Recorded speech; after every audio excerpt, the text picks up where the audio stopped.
afternoon, bienvenue. Could I ask that you stand and please, as we welcome the arrival of our special guests.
Thank you for that wonderful performance by the Thunderbird Drum Group of the Sanking First Nations. We're grateful to have them perform a couple times today for this event. My name is Marcel Viveros, and I'm Director of Operations for Prairie Region for Canada Post. And I'm very honored to be here today. We are of Métis heritage on my mom's side, and I'm just very pleased to be here and honored to present, and I'll be your MC for today. Before we get further into the ceremony, I'd like to introduce Elder Wabadi Wakita from the Sioux Valley Dakota Nation. Elder Wakita is a Dakota spiritual leader who has devoted his life to teaching and healing. Wabadi.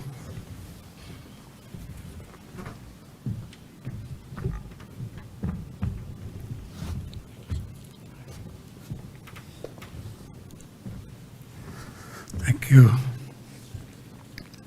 I pray from this tobacco.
Forgive us for the things that we missed along the way.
Thank you, Elder Wakita.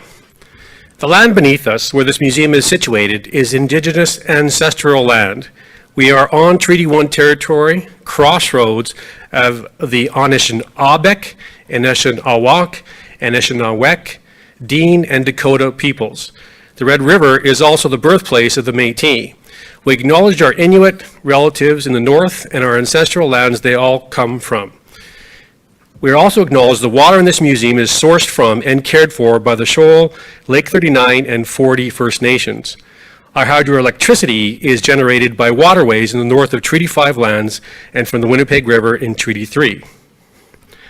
At Canada Post, to start meetings, we start meetings with what we call a safety pause. It's our way we embrace safety in our workplace culture and ensure that it remains a high priority for all people.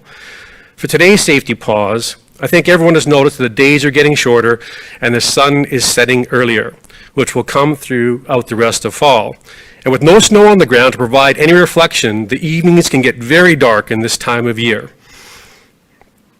So if you're out there evenings walking the dog or riding a bicycle, please make sure you're wearing a reflective vest so that you're making yourselves visible to motorists and so forth. Thank you. I believe you can all be seated. Pardon me. It's great to see you all here today for this special stamp unveiling and celebration in memory of Tommy Prince. I'd like to acknowledge a few guests of honor. First, a very warm welcome to the students from Sergeant Tommy Prince School and Ecole Viscount Alexander. Thank you for joining us and welcome over here.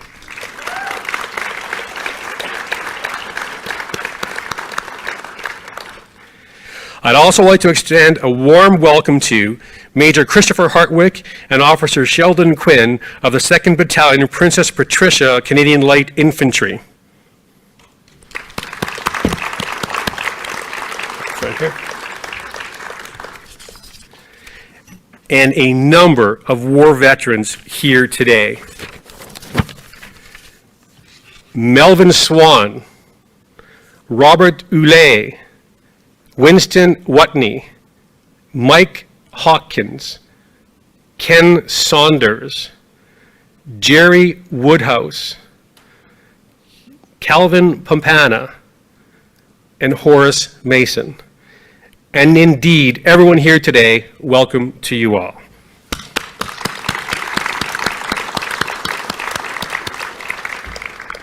Next in our program, it's my pleasure to invite the Honourable Dan Vandal, Minister of Northern Affairs and Member of Parliament for St. Boniface, St. Vital, Manitoba, to come and share a few words.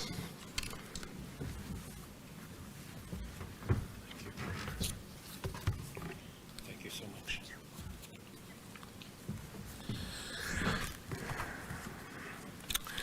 Thank you so much. It's a great honor to be here today for this very important occasion for our city, our province, and our country. C'est vraiment un honneur d'être présent au nom du gouvernement fédéral pour cette occasion importante et au nom des citoyens de Saint-Boniface et Saint-Vital. When I think of Sergeant Tommy Prince, I think of a lifetime of service. I think of service to his people, service to his country, and to his community. And it is in his community where he started volunteering for the military. He excelled as a sapper with the Royal Canadian Engineers and later as a paratrooper. After 2 years, he joined the 1st Special Services Force, an elite Canadian-American unit that specializes in reconnaissance and raiding. It became known as the Devil's Brigade. For his service in the Second World War, Prince was invited to Buckingham Palace, where King George VI decorated him with the military medal. He also received the Silver Star from the United States government. Following the war, Sergeant Prince served others in another way by taking on the role of Vice President of the Manitoba Indian Association. As spokesperson for the group, he appeared before a special parliamentary committee in 1947 for its study of the Indian Act, where he advocated for the abolition of the Indian Act and for the country to respect the treaties. I understand he did a commendable job in that role. However, his work was not nearly done. After the start of the Korean War in 1950, he re-enlisted, serving with the Princess Patricia's Canadian Light Infantry. He took part in the Battle of Kapyon in South Korea and then volunteered for a second tour of duty in 1952. His dedication was absolutely incredible. People in Sergeant Prince's community will know of another local Winnipeg story about him, which I think captures the essence of his personality extremely well. In 1955, he saw a man drowning at the Alexander Docks, maybe a quarter mile north of where we are today, and he jumped into the water. He ultimately saved the man, and then Tommy Prince walked away humbly. That was who Tommy Prince was. He was a hero who served his community. He was a hero who served his people and his comrades. And I'd like to thank Canada Post for this important stamp in his honor. It's important because it not only honors one of our heroes, it also spurs an important conversation about Canada's history. Sergeant Prince was a survivor of Elkhorn Residential School and was a victim of systemic racism and discrimination. Despite coming back from the Second World War a decorated veteran, he wasn't afforded the same benefits that a white veteran received. And as an Indigenous person, he could not vote in federal elections. Telling Tommy Prince's story can help Canadians move forward with very difficult conversations about our history. Conversations where we acknowledge historical racism, historical injustices, and their ongoing impacts today, where we support the efforts of communities to work together towards healing and to work together towards reconciliation. These conversations are never easy, and the healing will take time. On August 29th, I joined the National Center for Truth and Reconciliation, survivors and elders to raise the survivors' flag on Parliament Hill.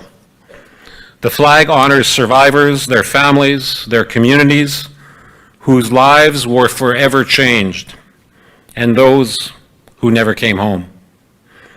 It represents our commitment and our responsibility to advance reconciliation.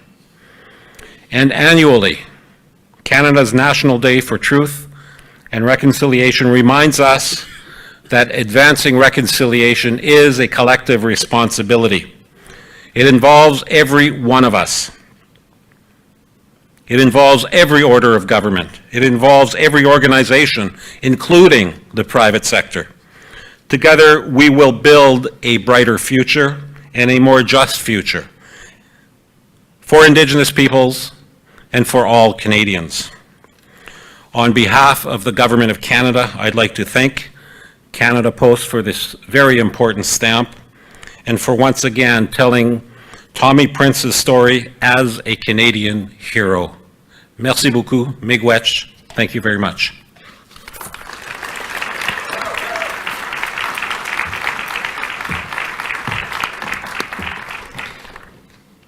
Thank you, Mr. Vandal.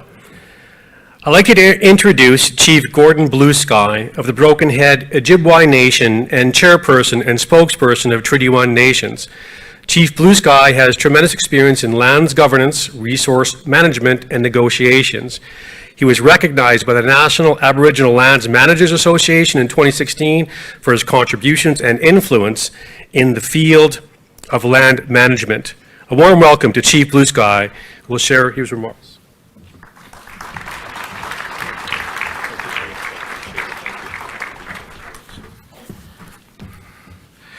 Abuju,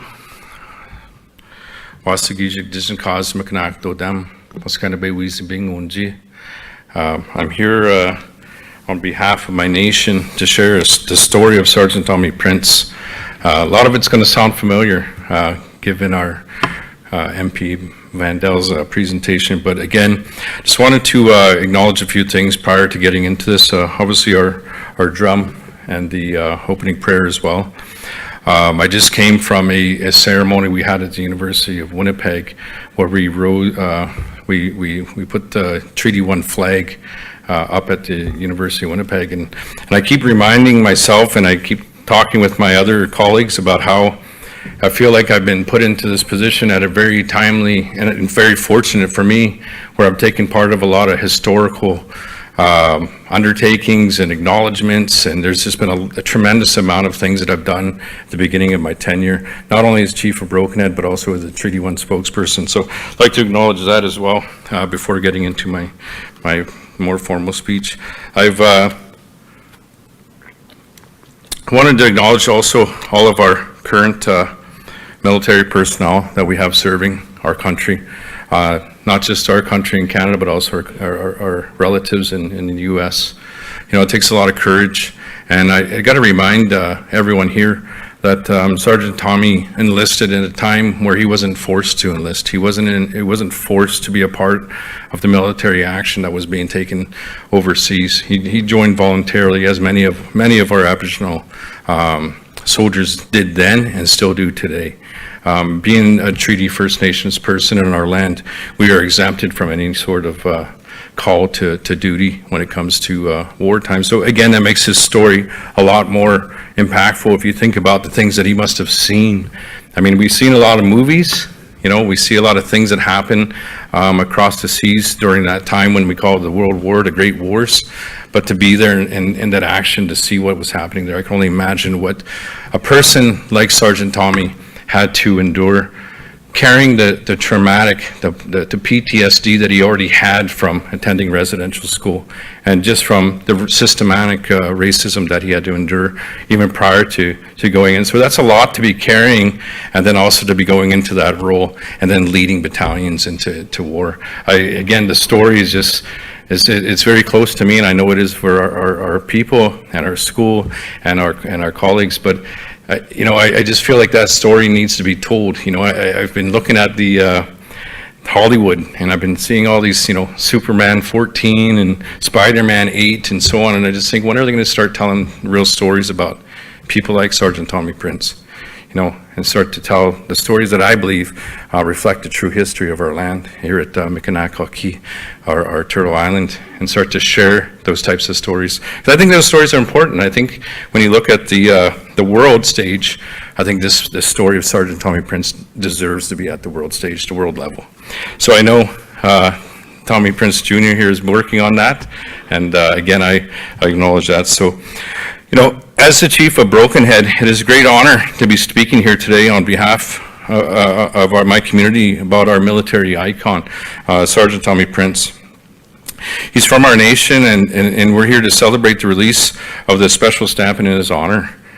Sergeant Tommy Prince is the most highly decorated Indigenous veteran of the Second World War, Korean War, and who has been awarded a total of 11 medals of service. And again, I think about that, and I think about how powerful of a presence he must have been to be awarded these types of medals, but also in the face of the things that our people were struggling with back home. Sergeant Tommy Prince of the Broken Ojibwe Nation has paved the way for Indigenous people all over Canada. He was a residential school survivor, a great marksman and a tracker, a war hero, and was an Indigenous advocate who fought for equality and Indigenous rights. It is an honor to share his story today. Thomas George Prince was born in 1915 into a large family at our community. He was a great-great-grandson of legendary Chief Peguis. Prince attended the Elkhorn Indian Residential School from 1923 until 1931. There he participated in the school's cadet corps.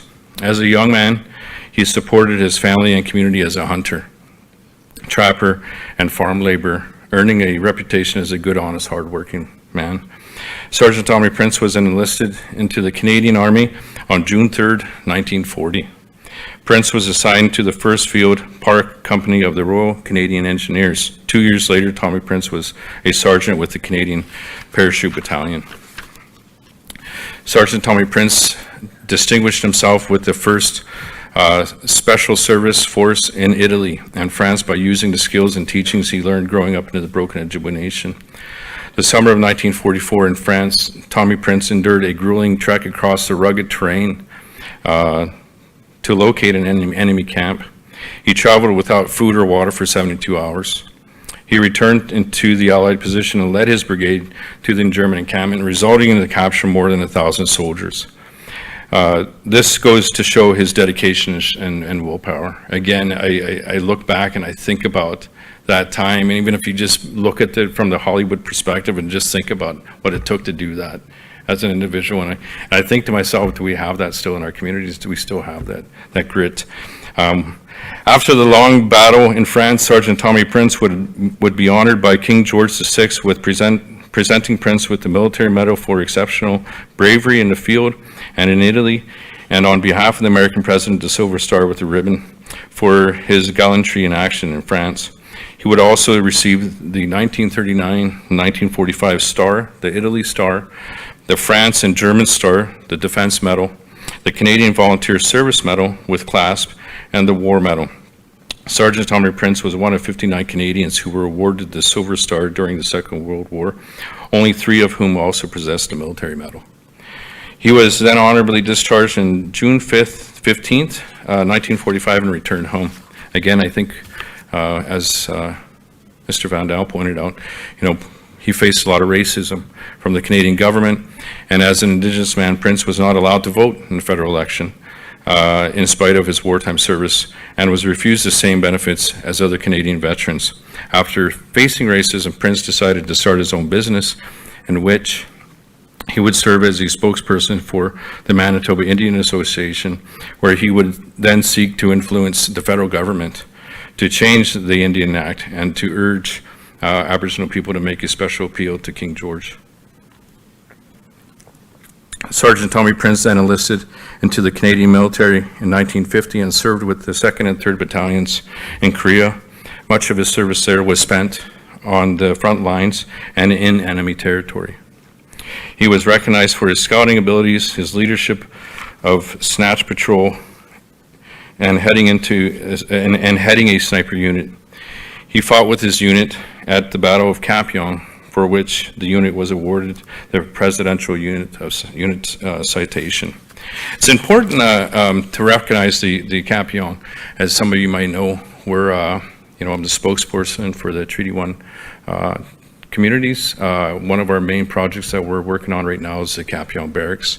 It's the former Kapyong Barracks now, and we're actually very close to creating what we have received through ceremony named Nawi Odina, which is the heart, the center of community. And that is what we're going to be naming. But also with the Kapyong Barracks, we had a lot of warriors from our community and other communities that have gone through that training facility. And we're going to be recognizing, obviously, Sergeant Tommy Prince as well within that development. And it's very important that we look at that, and as Canadians, Manitobans, and Winnipeggers start to support and pave the way for that economic reconciliation with our communities as well. Prince was repatriated to Canada due to severe arthritis in his right knee. In 1952, he returned back to Korea for another tour of duty with the 3rd Battalion.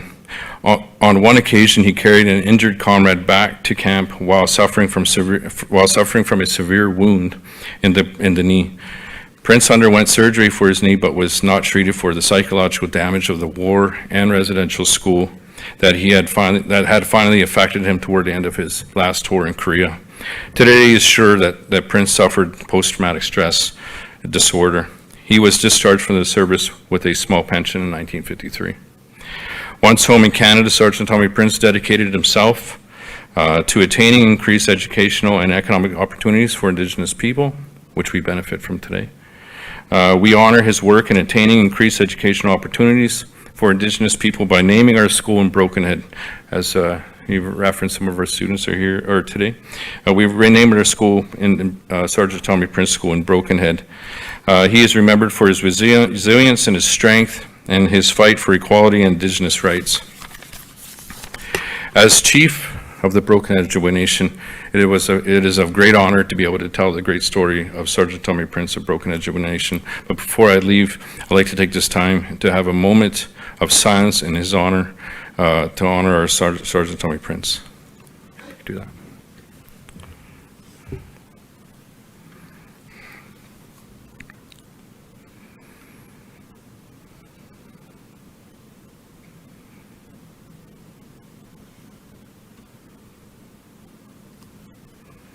Thank you.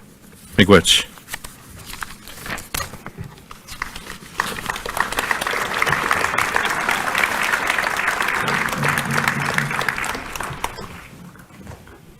Thank you.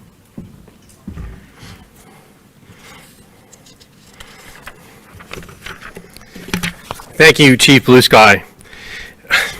Amazing, amazing. That's a story that I would go. That would be a movie that I would go see for sure. That's for darn sure. As you were talking about Hollywood and that story, just absolutely amazes me. I hope by now you're looking forward to the stamp as much as I am. I've learned a lot about Tommy Prince by being a part of this process. I think this is a great way to share his incredible story with even more Canadians and to continue his legacy and his memory. But before we put it on display, it will have a special performance. I'm very excited to welcome Juno Award-winning artist onto the stage, one of Canada's most respected and celebrated songwriters. His influences and references span outlaw country, baseball, family, faith, and the great beyond, all of which shape his skillful, simple approach to songcraft. We're pleased to now present a performance by William Prince.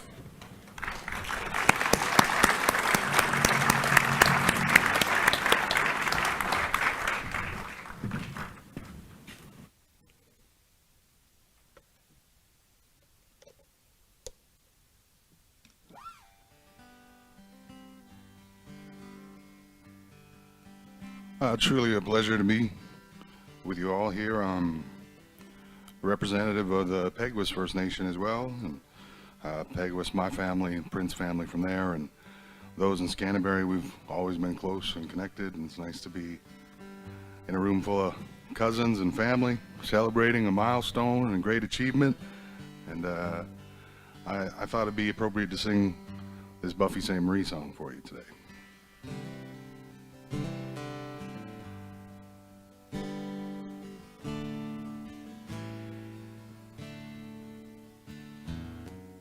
Can you remember the time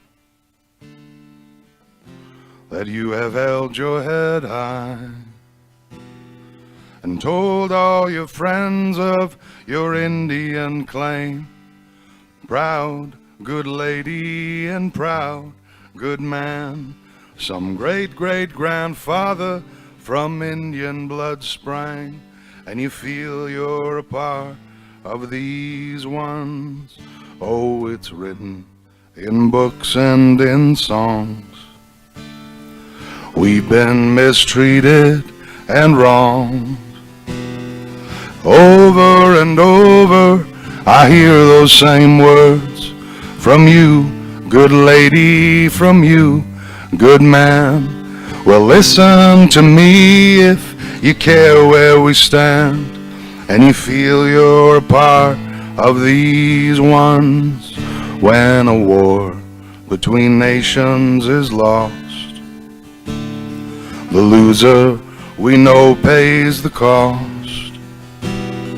But even when Germany fell to your hands, consider, dear lady, consider, dear man, you left them their pride and you left them their land.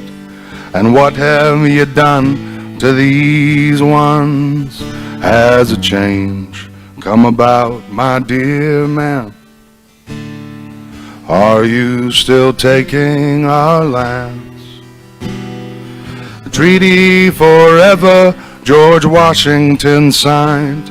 It's true, dear lady, it's true, dear man. And the treaties are broken again and again, And what will you do for these ones? Oh, it's all in the past, they will say, but it's still going on here today. The government's now on the Navajo land, that of the Inuit and the Cheyenne. Well, it's here and it's now, you can help us, dear man, now that the buffalo's gone. And it's here and it's now, you can help us, dear man, now that the buffalo's gone.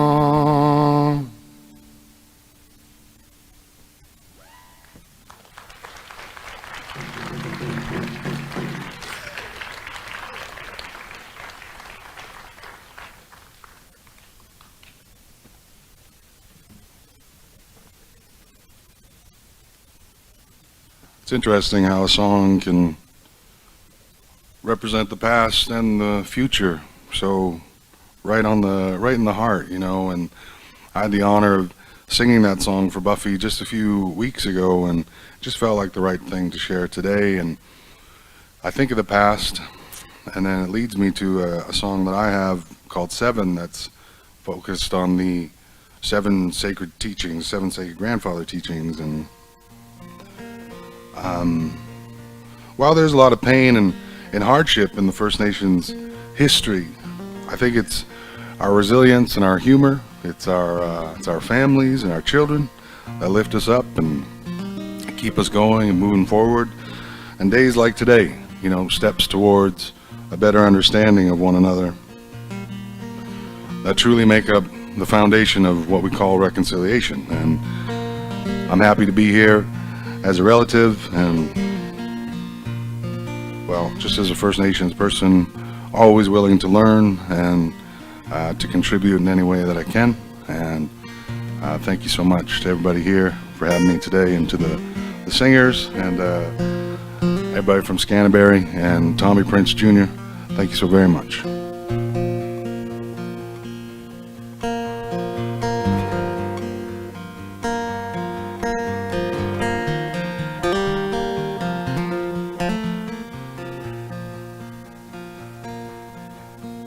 May your love be pure like an eagle, wisdom be under every stone you turn.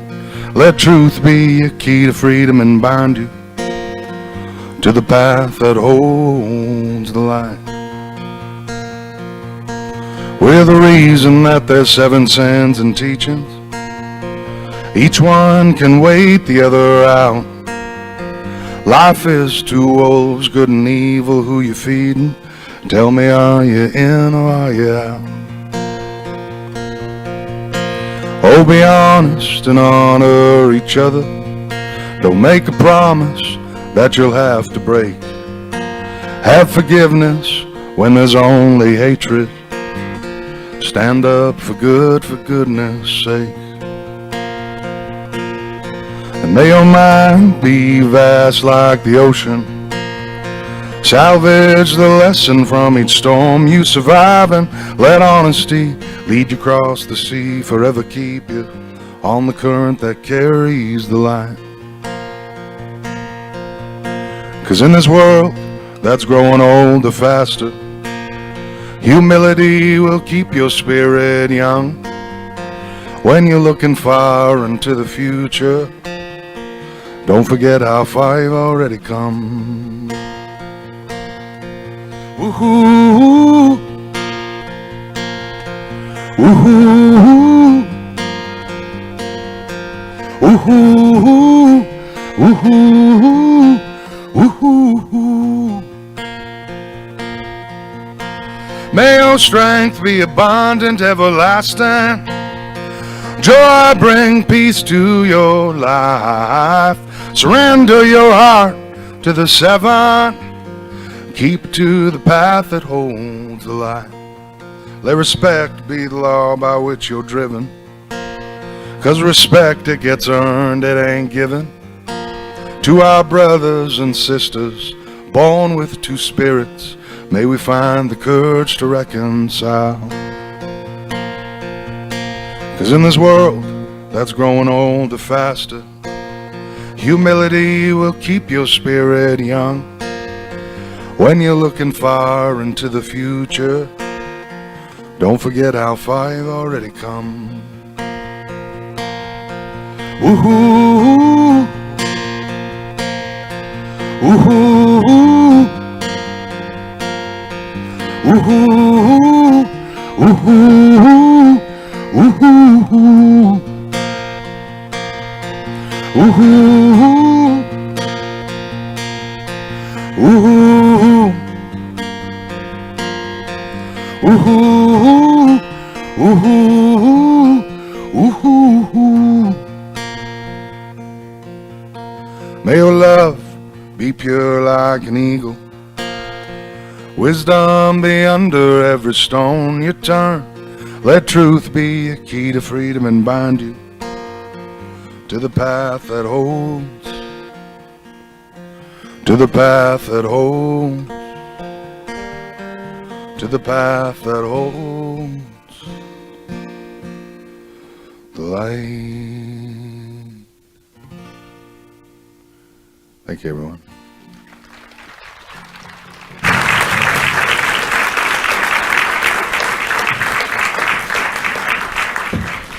Just fantastic. Thank you very much. We're so grateful to have your music as part of today's ceremony. Thank you, William. I'd now like to invite John Williams, General Manager of Communications Strategy and External Engagement at Canada Post, to say a few words and unveil the stamp.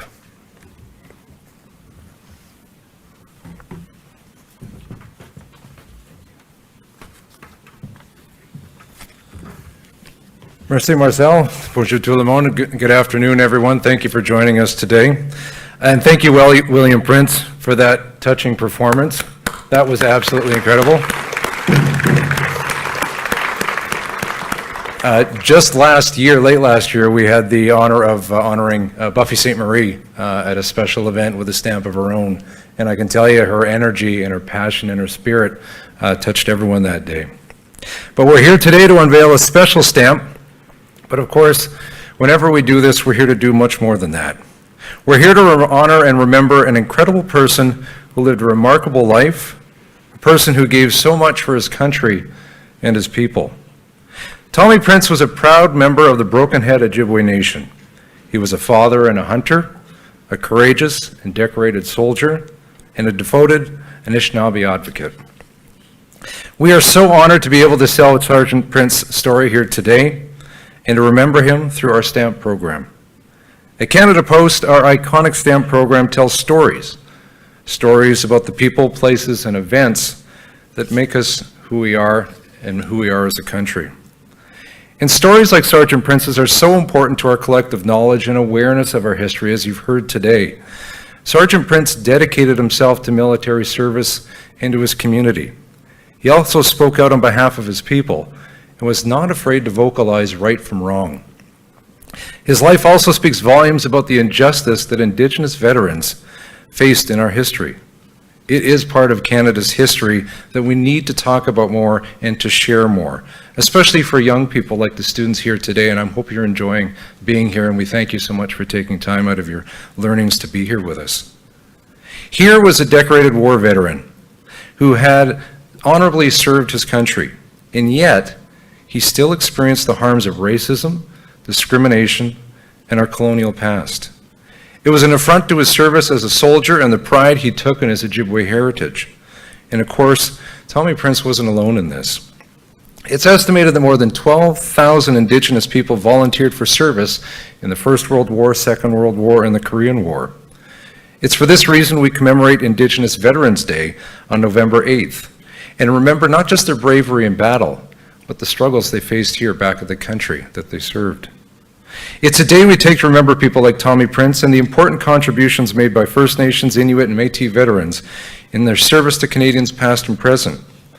Many of you may know that the Indigenous Veterans Day was established right here in Manitoba in 1994 to help build that recognition. And now it's a national day of commemoration held each and every year.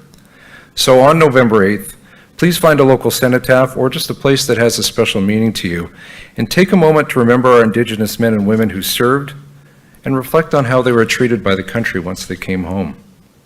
We're about to unveil the stamp, but before we do that, we have a short video to show you, followed by a special bagpipe performance.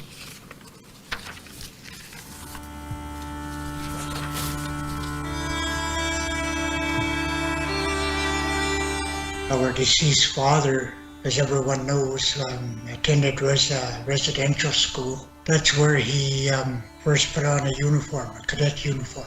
Tom enlisted in the Army in 1940 and went over to England and he took parachute training.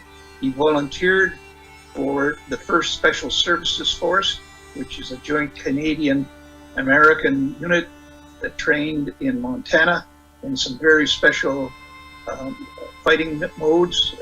It was back then, if you didn't have very much ammunition left, you had to make every shot count. So if you had one bullet, then you needed a deer or whatever. If you didn't hit that deer, you went home empty, your family went hungry. A lot of First Nations people learned that way, and that's why they became excellent marksmen.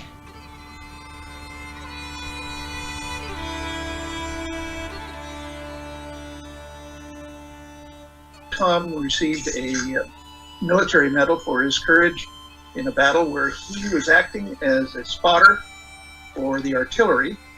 What he had found was an abandoned farmhouse and had a telephone line rigged back to the battery, and he was observing where the German units were and was directing fire. Unluckily, the line was broken, but Tom, being a little inventive, put on the abandoned farmer's clothing and went out to work the fields, found the line, followed it back where it was broken, and this is full view in daylight of the enemy. Repaired the line, pretending he was tying a shoe actually, and then got back to the farmhouse and continued calling the shot. Back on Broken Head, we used to have dances on Saturday night for the elders. One time, he dressed up as Elvis, danced around and sang like Elvis. Other time, he dressed up as Roy Rogers, the cowboy.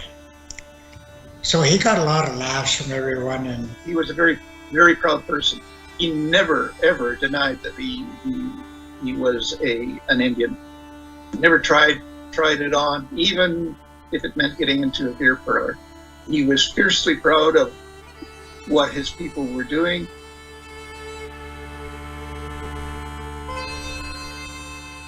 Non-Indigenous veterans received access to land, education opportunities, and employment opportunities. This wasn't so with our veterans. The land that was promised them was already part of their common owned bandland of First Nations. They didn't receive any educational opportunities except in a few isolated cases. And they certainly weren't given employment opportunities. Well, he was a loving care man. If he had $1 and you needed it more than he did, he would give it to you.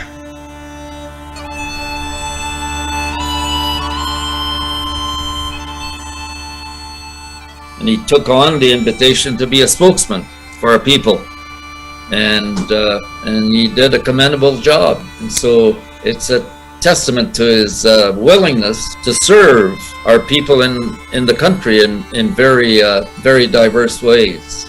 And it's really, really good for Indigenous people to recognize real heroes that did something completely extraordinary. We have a lot to be proud about, and there is a lot to remember. One of the figures we should never ever forget about is the late, great Tommy Prince.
big thank you to Private Alexina Nault of the Queen's Own Cameron Highlanders of Canada. Thank you, Private Nault.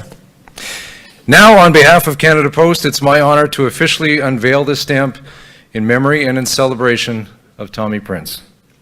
And to do that with me, it's my pleasure to invite Tommy Prince Jr., son of Tommy Prince, to please join me on stage.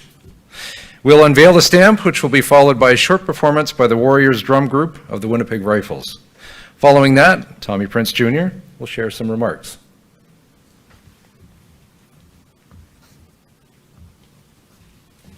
So we're going to pull this down.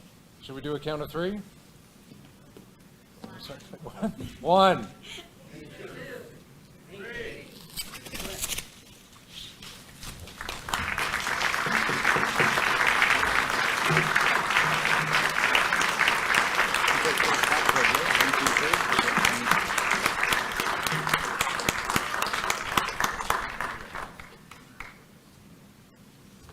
Warriors, by the left.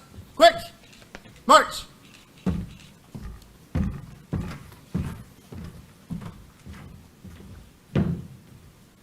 Left! Turn!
I'll just leave you a quick little note. This is a group of young men and women at the Royal Winnipeg Rifles and the Queen's Own Cameron Highlanders. About 15 of us, we get together once a week. We've been doing it since the pandemic started, and we wouldn't have been able to do it if we didn't have the shoulders of giants that we stand on today, such as the veterans as Wamadi or Melvin Swan, and obviously Sergeant Tommy Prince. So thank you very much for your service. Hey, hey.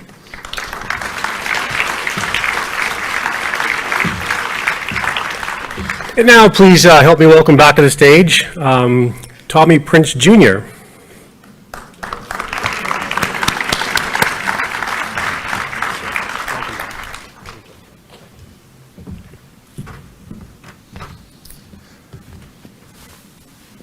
Good afternoon, ladies and gentlemen, boys and girls,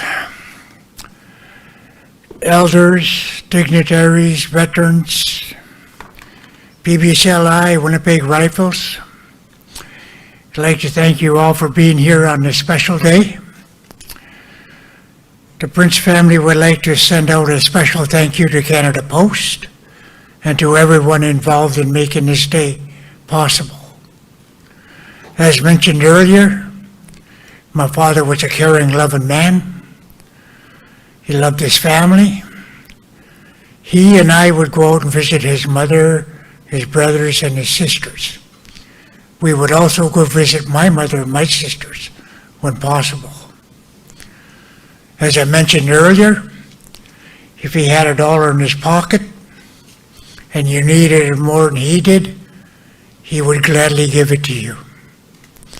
He was a loving, caring man, loved to make people laugh. He liked to be a jokester. As mentioned earlier, he dressed up as Elvis and Roy Rogers, and he got a good response from people just for being the way he was.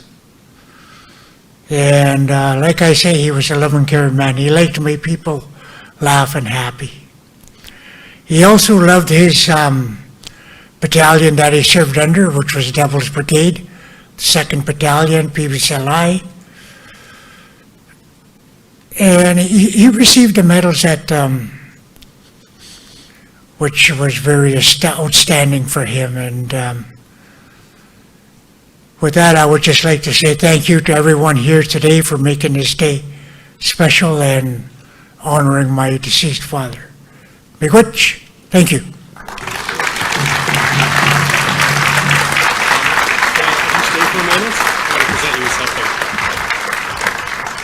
On behalf of Canada Post, we would like to present you with this picture, Tommy. Here we are. Then we'll go to the center if you don't mind. We'll get a picture from there.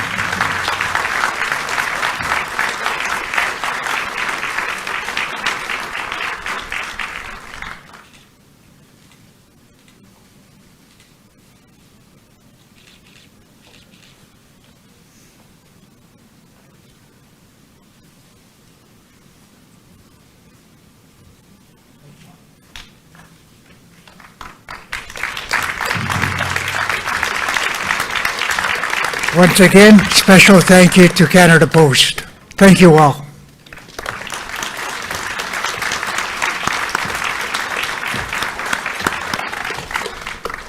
Thanks again, Tommy. And once again, thank you to the Tommy Prince family for being here to celebrate the late Sergeant Prince, and to Tommy Prince Jr. and Jim Bear for their extensive support in making this stamp possible. We're about to wrap up for today's ceremony, but it's not the end of today's event. A reminder for all of us to save for a reception here at the museum, just next to the Garden of Contemplation. To close today's ceremony, I'd like to ask Elder Wakita to offer a blessing and prayer, followed by some more rhythms by the Thunderbird Drum Group. Thank you, everyone. Merci. Elder Wakita, over to you, sir.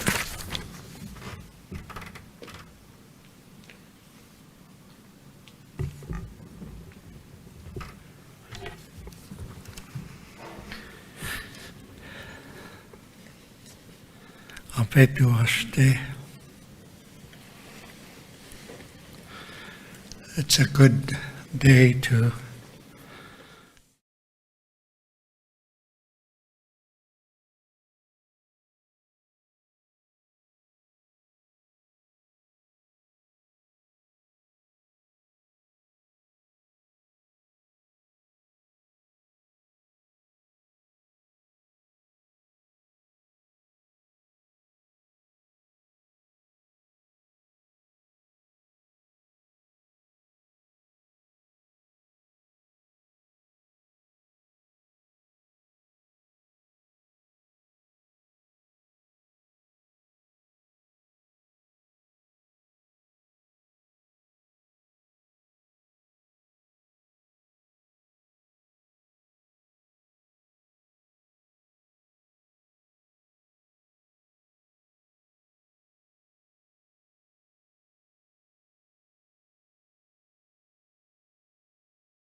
And now we'll recess to the room where the food is. Thanks again.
Hey!